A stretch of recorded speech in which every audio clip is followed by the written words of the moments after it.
تو آپ لوگ جنگ بدر کی تفصیل سننا چاہتے ہیں تو ٹھیک ہے، ہم اپنے سنہرے دور کی طرف چلتے ہیں۔ وہ تاریخ کے عظیم ترین مجاہد تھے،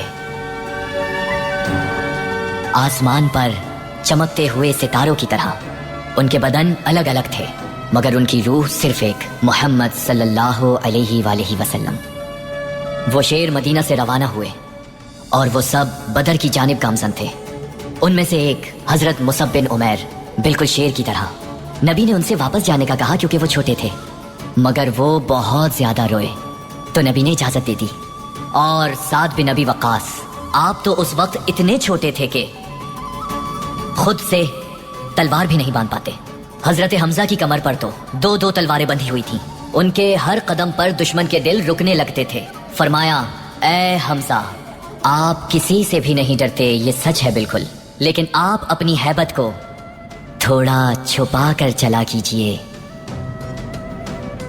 اب پورے جہاں کے سلطان کو سنیے، جن کا فرمان ہوائیں بھی خاموشی سے سنتی۔ اے اصحاب، کیا آپ تیار ہیں؟ حضرت سعد بن معاذ اٹھے اور کہا، یا رسول اللہ، آپ سچا دین لے کر آئے ہیں، شکر ہے اللہ کا۔ آپ فرمائیں گے کہ سمندر میں کود جاؤ تو ہم آپ کے حکم پر کود جائیں گے۔ اللہ تبارک و تعالی آپ کو برکت دے۔ ہمارے پیارے نبی مسکرا رہے تھے اور چلتے جا رہے تھے۔ مکہ میں ملے غم مٹ گئے تھے۔ وہ چلتے جا رہے تھے اور آگے بڑھتے جا رہے تھے۔ ان میں آگے آگے کائنات کے عظیم سورج تھے، اور وہ تھے حضرت عمر اور حضرت علی۔ ایک تھے خطاب کے بیٹے اور ایک حیدر کرار، اور وہ چل رہے تھے موت کی آنکھوں میں آنکھیں ڈال کر۔ پہلے کفار مکہ نے 3 مقابل مانگے اور کہا کہ 3 جنگجو بھیجے جائیں۔ ہر کسی نے ہمارے نبی کی جانب دیکھا، ان کے مبارک ہاتھوں نے کس طرف اشارہ کیا؟ جاؤ اے عبیدہ، جاؤ اے حمزہ، جاؤ اے علی۔ سمجھے آپ ان ستاروں کی شان؟ حضرت حمزہ کی کیا بات تھی، کیا چال تھی، کیا ہیبت تھی ان کی۔ اور علی آسمان سے اترے ہوئے سیدوں کے والد۔ ابو عبیدہ کے پیر میں زخم تھا، نبی کے پاس آ کر کہا، یا رسول اللہ، کیا مجھے شہادت ملے گی؟ فرمایا کہ ہاں، تمہیں شہادت ملے گی۔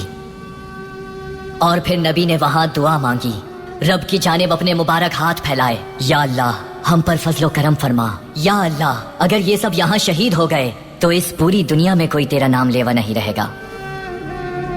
اچانک بدر میں آندھی چلنے لگی۔ حضرت میکائیل علیہ السلام کی کمان میں 1000 فرشتے نبی کی دائیں جانب اترے۔ پھر ایک اور آندھی چلنا شروع ہو گئی۔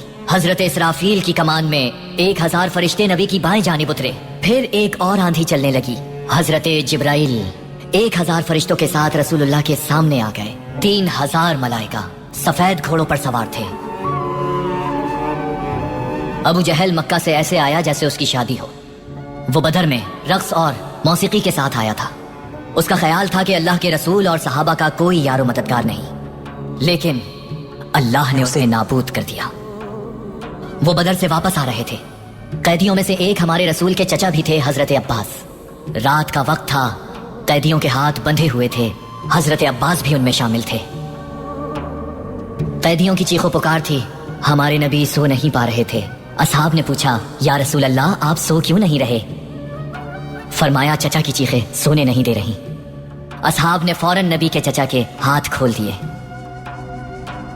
اس صورت میں آپ نے اصحاب کو حکم دیا، چونکہ آپ نے میرے چچا کے ہاتھ کھول دیے تو اب سارے قیدیوں کے ہاتھ کھول دیے جائیں۔ جو رسول کی دعا سے بدر سے زندہ واپس آئے، وہ نماز پڑھ رہے تھے، شکر ادا کر رہے تھے کہ شکر اللہ کا، اس نے دین کی خدمت کرنا نصیب فرمایا۔ حمد و ثنا اس کی جو رب العالمین ہے، حمد و ثنا اس کی وہ جو سلطان مبین ہے۔